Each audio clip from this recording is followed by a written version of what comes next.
यदि मैं आपसे पूछता हूं कि स्पेशल मैरिज एक्ट 1954 को आप जानते हैं तो आप में से अधिकांश का उत्तर होगा नहीं। परंतु यदि मैं आपसे पूछता हूं कि क्या आप कोर्ट मैरिज को जानते हैं तो आप में से अधिकांश का उत्तर होगा हाँ।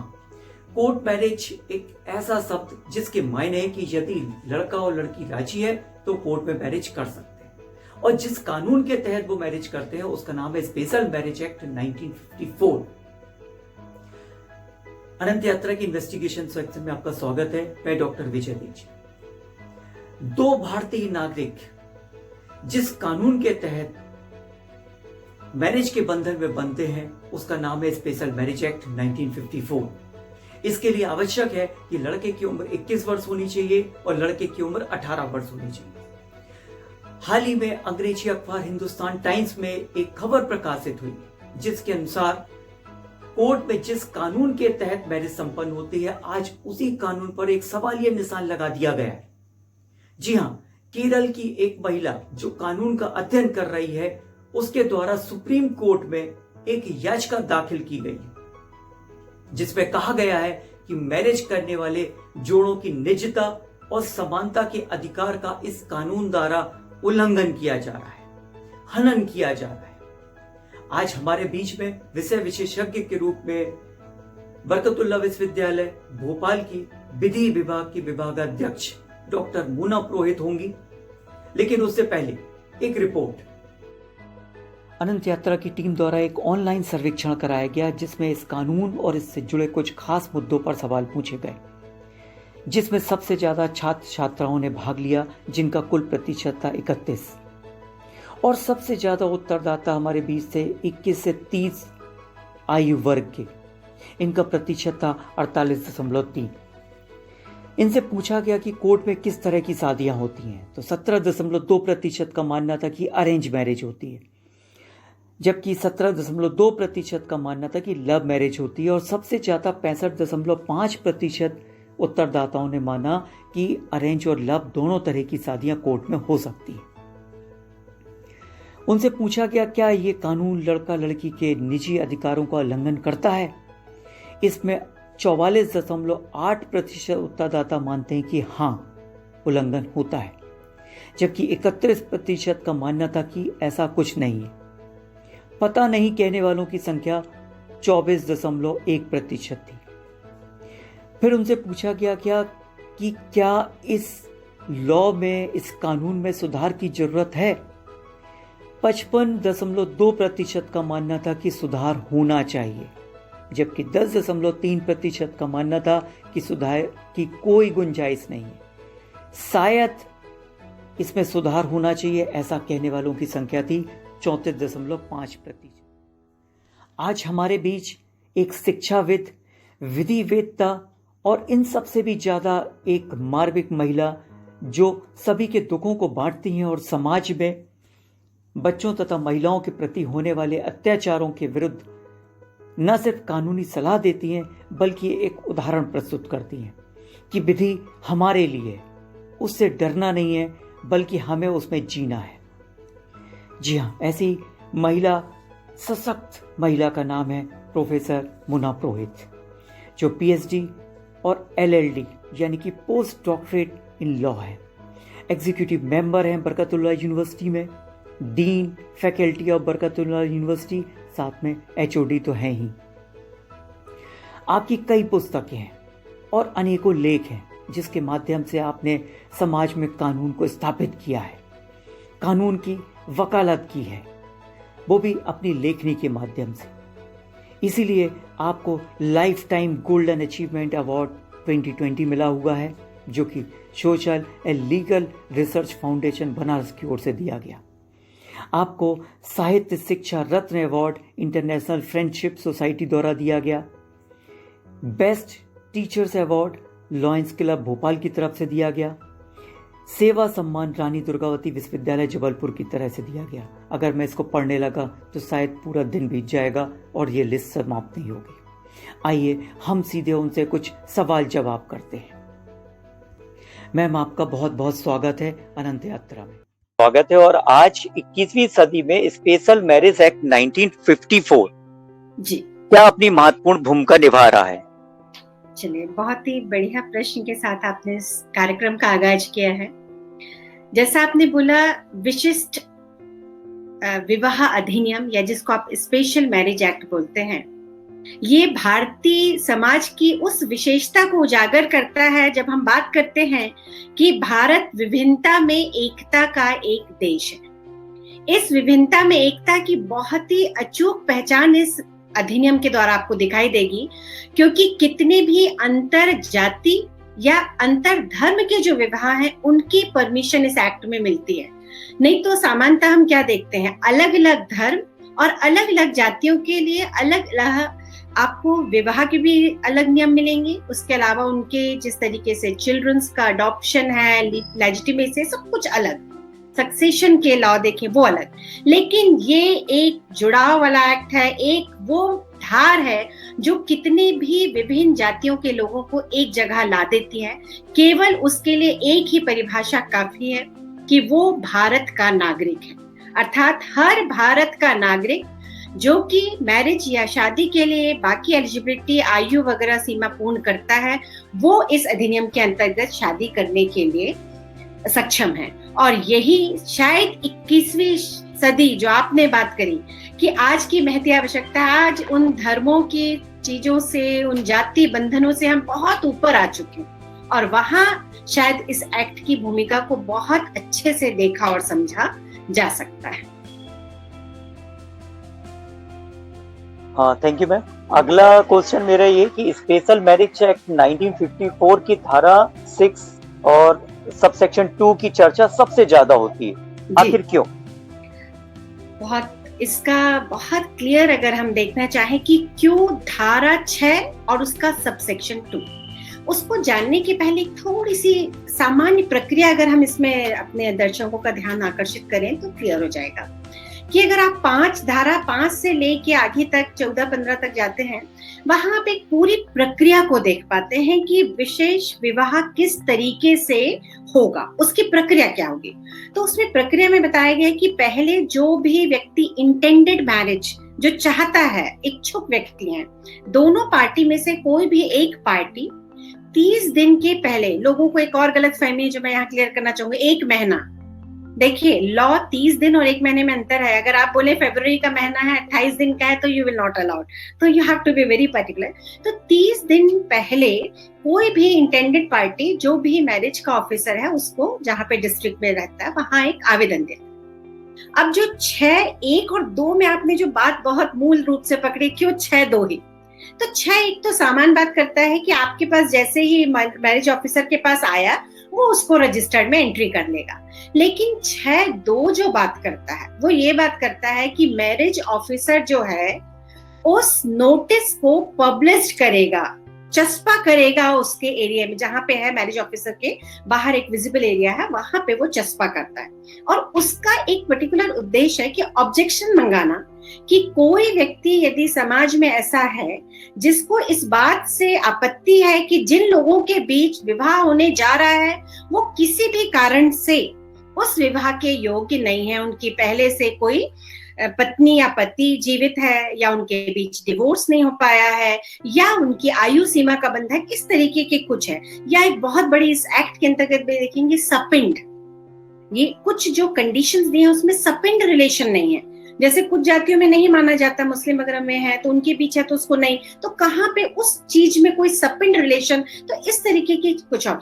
तो 6(2) जो आप जिसकी स्पेशल बात कर रहे हैं, लोगों का ऑब्जेक्शन ये है कि जब नोटिस पब्लिश किया जाता है तो बहुत सारे लोगों के जो प्राइवेट डेटा है, जैसे कि उसका जन्म तिथि है, उसका बाकी वो पता कहाँ पे है, उसका मैरिटल स्टेटस, ये सब डिस्क्लोज हो जाता है। और वो चीजें बाकी जो इसी तरीके के अन्य विवाह के अधिनियम है, चाहे वो हिंदू मैरिज हो, क्रिश्चियन मैरिज हो, उन एक्ट के अंतर्गत ऐसा प्रावधान नहीं है। इसलिए लोग 6(2) के ऊपर ज्यादा ऑब्जेक्शन करते हैं। और कई बार ये भी सुनने में आता है कि इस 6(2) के पब्लिकेशन का जो विपरीत प्रभाव पक्षकारों पर होता है वो ये होता है, एक तो लोग मिसलीड करने के लिए कि शादी को कैसे रोका जा सके, इसके लिए कई बार गलत तरीके से ऑब्जेक्शन रेज कर देते हैं। कई बार जो माँ बाप उसके लिए तैयार नहीं होते हैं, वो ऑनर किलिंग के ऊपर भी लोगों का ऑब्जेक्शन बहुत है, किसके कारण। और तो ये कुछ ऐसे कारण है जिसके कारण 6(2) के ऊपर ज्यादातर आपत्तियां दर्ज करवाई जाती है। मैम, अगली चीज जिसके कारण हम लोग आज इसमें फोकस कर रहे हैं वो ये है कि केरल की एक महिला ने इस एक्ट के खिलाफ सुप्रीम कोर्ट में एक याचिका दाखिल की है। उनका मानना है कि ये कानून शादी करने वाले जोड़ों के संवैधानिक अधिकारों का हनन करता है। क्या ये सच है? देखिए, इसको दो तरीके से देखना होगा। चूंकि जो महिला है वो भी एक विधि की ज्ञाता है, हालांकि उनके केस को एक एडवोकेट के द्वारा प्रस्तुत किया गया है और निकट भविष्य, बहुत ही एक आध मंथ पहले का ही ये केस है जो अभी पिछले ही इसमें फाइल किया गया है। पर इसको देखिए, उन्होंने किन चीजों के ऊपर ध्यान आकर्षित किया है। जैसे मैंने अभी भी आपको बताया 6(2) वगैरह, संवैधानिक 3 अधिकारों का उन्होंने मुख्य रूप से इस पिटीशन में उल्लेख किया है। एक ये कि ये अनुच्छेद 14, अनुच्छेद 15 और 21 का वॉल्यूशन के अंतर्गत लाए हैं। तो उसका कारण क्या है? देखिए, उन्होंने कुछ जो मुद्दे इसमें उठाए हैं वो शायद आप अलग तरीके से देखते होंगे। संवैधानिक मुद्दा मेरे, अगर आप उसमें, आपने अगर बोला है कि मेरा क्या है मत, तो एक अलग बात है, पर सामान्य उन्होंने जो उठाया, पहले मैं वो आपको मुद्दे बता दूं। उनका पहला कहना यह है कि बाकी अधिनियम में जब शादी की जाती है, मैरिज होती है, तो उन मैरिजेस के लिए विटनेसेस की आवश्यकता जैसा इस अधिनियम में है उसकी आवश्यकता नहीं होती है। दूसरा, जो ये पब्लिकेशन किया जाता है, ऐसी मैंडेटरी कंडीशन अन्य अधिनियम में तो नहीं होती है अगर वो हिंदू के, तो ये पब्लिकेशन की जो कंडीशन है ये बाकी अधिनियम और इनके बीच 14 का उल्लंघन है। पहला कि बाकी अधिनियम मैरिज के जो है और इस अधिनियम की जो शर्तों में विपरीत है वो समानता के अधिकार का उल्लंघन है। मैं भी यहाँ अपना वक्तव्य नहीं दे रही हूँ, अभी उनका जो क्लेम है। उसके अलावा जो उन्होंने बोला 21 का, कि राइट टू प्राइवेसी जो है वो आर्टिकल 21 अनुच्छेद जो हमको right to life and personal liberty की बात करता है, उसके अंतर्गत सुप्रीम कोर्ट ने हमारे जो राइट टू प्राइवेसी है वो डिक्लेयर हो चुका है, हम सब जानते हैं उसको बहुत अच्छे से। तो उसके अंदर इन्होंने बोला, जब आप उनके पर्सनल डेटा को जो उन्होंने मैरिज के लिए आपको सबमिट किया है पब्लिसाइज कर देते हैं, पब्लिक नोटिस में ले आते हैं, और कई बार तो ये भी देखने में आता है कि वो वेरिफिकेशन के लिए दूसरी जगह भेजा जाता है। मान लीजिए दोनों में से कोई पार्टी वहां की परमानेंट रेसिडेंट नहीं है, तो कई बार जो मैरिज रजिस्ट्रार होते हैं उनके पास पावर होता है दूसरे डिस्ट्रिक्ट भेजना, या जैसे मान लीजिए कोई अब्रॉड में व्यक्ति है जो हम सेक्शन 10 में देखते हैं, तो उसके लिए सेंट्रल गवर्नमेंट को भेजना। तो इस तरीके से बहुत वाइड पब्लिकेशन होता है, और कई बार पुलिस ऑफिसर्स के। तो इस तरीके की चीजें होने से राइट टू प्राइवेसी उसका जा रहा है। तो ये 2 मुद्दे मुख्य रूप से इनके द्वारा किए गए हैं कि ऐसा नहीं किया जाना चाहिए था। और एक और बात, शायद इनके इस पिटीशन में तो नहीं है, पर कुछ लोगों ने कई बार इस पे भी ऑब्जेक्शन किया है कि महिलाओं की उम्र 18 क्यों और पुरुषों की उम्र 21 क्यों। Not in this particular petition, but that is also a cause of concern. जो समाज है उसका ये भी एक पक्ष कई बार सामने आया है। तो मुख्य रूप से संवैधानिक यदि बात की जाए तो उन्होंने इन बातों को क्लेम किया है। तो मैम, आपको क्या लगता है, क्या इस कानून में संशोधन होना चाहिए या हो सकता है क्या? पहले कुछ बातें जो इन्होंने क्लेम की है उसमें मैं किस तरीके से अपना मत व्यक्त करूं। जैसा हमने बोला कि सेक्शन जो 5 है उससे 12 तक पूरा एक प्रक्रिया दी गई है कि इसके बाद ये होगा, 10 तक पूरी प्रक्रिया बताई। इन्होंने ऑलमोस्ट पूरी प्रक्रिया को ही चैलेंज किया है कि यहाँ से यहाँ तक की जो प्रक्रिया मैरिज रजिस्ट्रेशन की दी गई है, उस मैरिज रजिस्ट्रेशन की प्रक्रिया हमारे संविधान के इन 3 अनुच्छेदों के विरोधाभास में दिखाई देती है। पर देखिए, मैं इससे कुछ हद तक सहमत नहीं हूं। उसका एक बहुत क्लियर कारण है। यदि आप देखते हैं सीमा वर्सेस अश्विनी कुमार का 2006 का उच्चतम न्यायालय का निर्णय, जिसमें कोर्ट ने इस बहुत ही महत्वपूर्ण मुद्दे को उठाया कि हर मैरिज का registration, compulsory registration of marriages जिसको हम जिस नाम से जानते हैं, कोर्ट ने ये बोला कि हम बहुत सारे ऐसे फेस कर रहे हैं समस्याएं जिसमें कि जैसे पंजाब में उन्होंने किया कि एनआरआईज कहीं से भी मैरिज करके चले जाते हैं, उसके बाद पता चलता है कि उन्होंने द्विविवाह किया हुआ है, वहां जाके महिलाओं के साथ अत्याचार क्रूरता हो रही है, या चाइल्ड मैरिजेस का रेट बढ़ रहा है। ये कुछ मुद्दे थे जिसके कारण कोर्ट ने हमको किस ओर डायरेक्शन किया कि आप कंपलसरी मैरिज रजिस्ट्रेशन कराए। उसके आधार पे हर राज्य को कंपलसरी कर दिया गया कि अपने आप के आप रूल या एक्ट्स बनाएं, और ऐसे ही रूल्स आपको पूरे राज्यों में मिलेंगे, ऑलमोस्ट मैक्सिमम में। एमपी 2008 में, मध्य प्रदेश ने भी आपके लिए कंपलसरी मैरिज रजिस्ट्रेशन एक्ट बना लिया है। अगर उसको अब इससे आप कंपेयर करें, क्यों मैं बोल रही हूँ कि ये इसका संविधान का उल्लंघन नहीं है। एक सुप्रीम कोर्ट का ही ये डायरेक्शन आ गया कि कंपलसरी रजिस्ट्रेशन करवा लिया जाए। मान लीजिए आपकी पूर्व मैरिज हुई तो भी, इस एक्ट में भी ऐसा प्रावधान है कि आपकी ऑलरेडी कहीं मैरिज है तो भी आप आ सकते हैं। और उसके अंतर्गत भी आप क्या करवाते हैं, पब्लिकेशन होता है, ऑब्जेक्शन मंगाते हैं, तो वो जो प्रक्रिया वहां की है वही सेम प्रक्रिया यहाँ पे है। तो प्रक्रिया में कहीं जो कोर्ट का ही दिशा निर्देश है वो अभी रिसेंट वाला है। आप मान लीजिए 1954 का एक्ट है, कई बार ऐसा होता है कि परिवर्तन के, पर अभी 2006 में सुप्रीम कोर्ट जब कंपलसरी रजिस्ट्रेशन की बात कर रहे हैं, इसका मतलब है वो मानते हैं कि इस तरीके का कुछ डेटा जो बहुत पर्सनलाइज नहीं है, क्योंकि बाकी अगर आप देखिए डिवोर्स वगैरह की जो केसेस हैं उसको कोर्ट ने इसमें बिल्कुल प्रावधान है कैमरा ट्रायल, जहां पे बहुत पर्सनल चीजें, उसके लिए यहाँ पे भी एक्ट ने भी ध्यान रखा है। पर यहाँ बहुत सामान्य चीजें जैसे आपका बर्थ है, कास्ट है, फीमेल, ये और उसका उद्देश्य, तो मुझे नहीं लगता जो इस एक्ट का उद्देश्य है कि चाइल्ड मैरिज को रोकना, बहु विवाह को रोकना, या एक पुरुष जो कि बाहर जाके मैरिजेस कर रहा है एनआरआई आके गलत तरीके से और बाद में महिलाओं के साथ क्रूरलिटी जैसी चीज हो, इन उद्देश्यों को रोकने के लिए जिस एक्ट का उद्देश्य बनाया गया है उस एक्ट को पूरा करने के लिए ये आवश्यक है। तो मुझे नहीं लगता ये कहीं से भी संविधान का उल्लंघन है। हाँ मैडम, बिल्कुल सही। हमारे जो हमने सर्वे किया उसमें भी इसी तरह की चीजें निकल के आई। मैं एक बात पूछना चाहूंगा कि इस तरह के बहुत से लोग हैं जी जो कानून में सिर्फ खामियां ढूंढते हैं और याचिकाएं लगाते हैं, और क्या इससे न्यायिक व्यवस्था बाधित होती होगी? अगर बाधित होती है तो इनके ऊपर कोई रोक होना चाहिए क्या? क्योंकि कोर्ट में ऑलरेडी इतने केस पेंडिंग पड़े हैं, छोटी छोटी चीजों को लेकर के बार बार हम खामियां ढूंढते हैं। बहुत सारे लोगों का केवल यही काम है, या तो पब्लिसिटी के लिए भी करते हैं वो, उसके पर हम कभी फिर से चर्चा करेंगे, फिर से डिस्कशन करेंगे और सर्वे करेंगे कि बहुत बार तो लोग सिर्फ पब्लिसिटी के लिए ऐसा कर लेते हैं। तो क्या इनके ऊपर रोक होनी चाहिए, या आप क्या सोचते हैं लॉ में इस तरह की कोई चीज है जो इनको रोक सकती है? जी, इसको मैं दो तरीके से देखूंगी।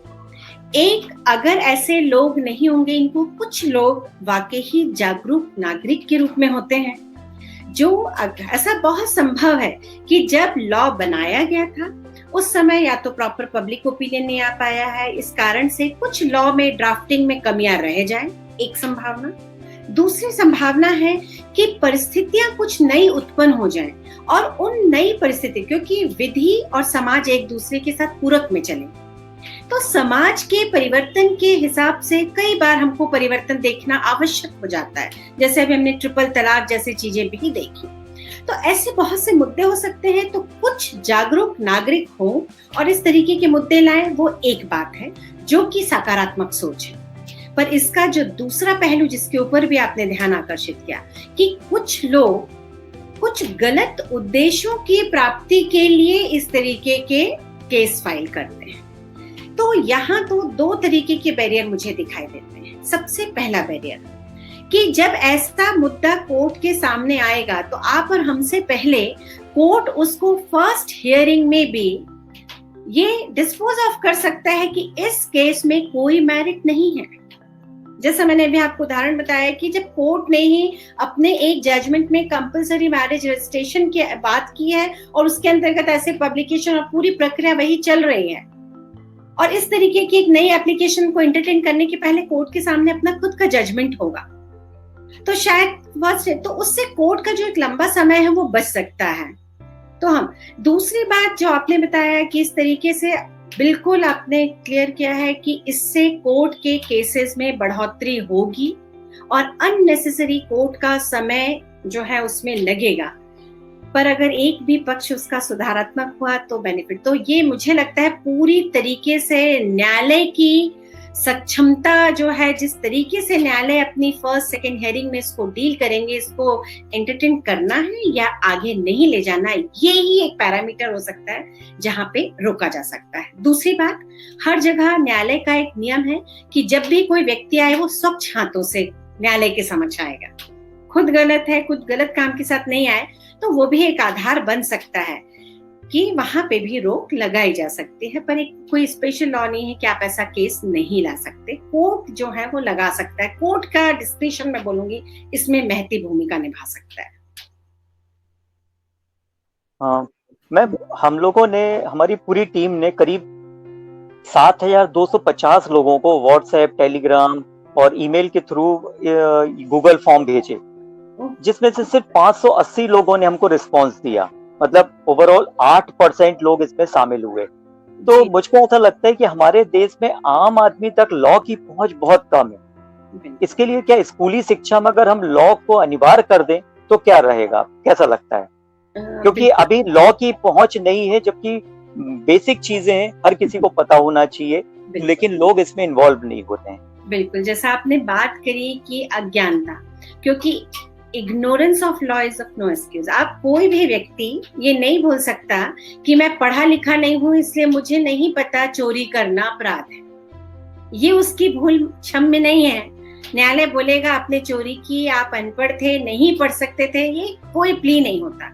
इसका मतलब हर लॉ हम और आप जैसे लोग बनाते हैं, क्योंकि हम संविधान के संरक्षक हैं। ये हमारा संविधान बोलता है कि हम पब्लिक जो है वो उसके लिए अपने रिप्रेजेंटेटिव न्याय वहां भेज रही है।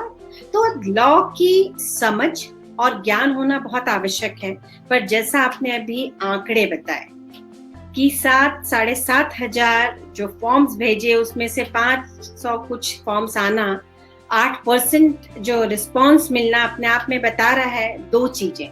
एक, कुछ लोगों को ये मान सकती हूँ कि लॉ का इस पर्टिकुलर जो विधि है उसका ज्ञान ना हो, पर अनअवेयरनेस ये भी है कि उसके रिस्पॉन्स से वो समाज और विधि में परिवर्तन करने जा रहे हैं। कई बार जब पब्लिक ओपिनियन पार्लियामेंट या संसद बनाती है उसमें कितना कम पार्टिसिपेशन जाता है, और इसलिए शायद हम अपने आप को उस तरीके से दर्पण के रूप में, जो संसद है हमारी जिसमें हमने रिप्रेजेंटेटिव भेजे, उस तरीके से विधियों को नहीं देख पाते हैं। तो ये शायद आपका एक बड़ा प्रयास है, और जो आपने खुद ही एक बता दिया है कि जिस तरीके से जागरूकता लानी है वो स्कूल लेवल पे लाई जाए। एक ये प्रयास हो सकता है कि स्कूल लेवल पे कुछ विधियों, क्योंकि विधि अपने आप में हजारों की संख्या में एक्ट, रूल्स, रेगुलेशन, इतना बड़ा पार्ट तो नहीं पढ़ाया जा सकता, पर हाँ अवेयरनेस क्रिएट करने का काम कि आपको लॉ समझना और जानना आवश्यक है, और कम से कम मिनिमम लॉ एक स्टैंडर्ड वाइज जो न्यू एजुकेशन पॉलिसी है उसके अंतर्गत यदि इसको लाया जाए तो बहुत अच्छा होगा। पर इसके साथ साथ हम ये भी जानते हैं कि हमारी बहुत सारी जनसंख्या आज भी स्कूल्स या पढ़ाई के लिए कहीं नहीं पहुंचते। तो उनके लिए जो टीवी कार्यक्रम है, जो सरपंच हैं, जो ग्राम पंचायतें हैं, म्युनिसिपल कॉर्पोरेशन, यदि इनके ऊपर रिस्पॉन्सिबिलिटी दी जाए कि जैसे ही नया लॉ आता है तो उसकी अवेयरनेस, टेलीविजन, टेलीफोन, टेलीग्राम या जो भी आप जिस तरीके से भी आजकल मोबाइल ऐप आ रहे हैं उनके थ्रू, या रेडियो, जैसा जहां पे है उस तरीके से भी इसका पर्याप्त प्रचार और प्रसार किया जाना जरूरी है, तभी इस तरीके की अवेयरनेस बन पाएगी। मैम बहुत बहुत धन्यवाद। बहुत ही कम समय में आपने काफी सारगर्भित चीजें बता दी। अंत में मैं बस ये पूछना चाहूंगा कि हमारे अनंत यात्रा चैनल के दर्शकों को आप क्या संदेश देना चाहेंगी? बहुत संक्षेप में कुछ बोलना चाहेंगे। वैसे तो विशेष रूप से अपना जो कार्यक्रम है, आपने जिस चीज के लिए आज किया है वो स्पेशल मैरिज एक्ट है। तो मेरा सबसे एक अनुरोध कि एक तो विधि का ज्ञान सब अपने लिए केवल एक अधिनियम तक सीमित ना होके विधियों का सामान्य ज्ञान इसलिए रखना आवश्यक है कि आप अपने अधिकारों का सही उपयोग ही तब कर पाएंगे जब विधि का ज्ञान।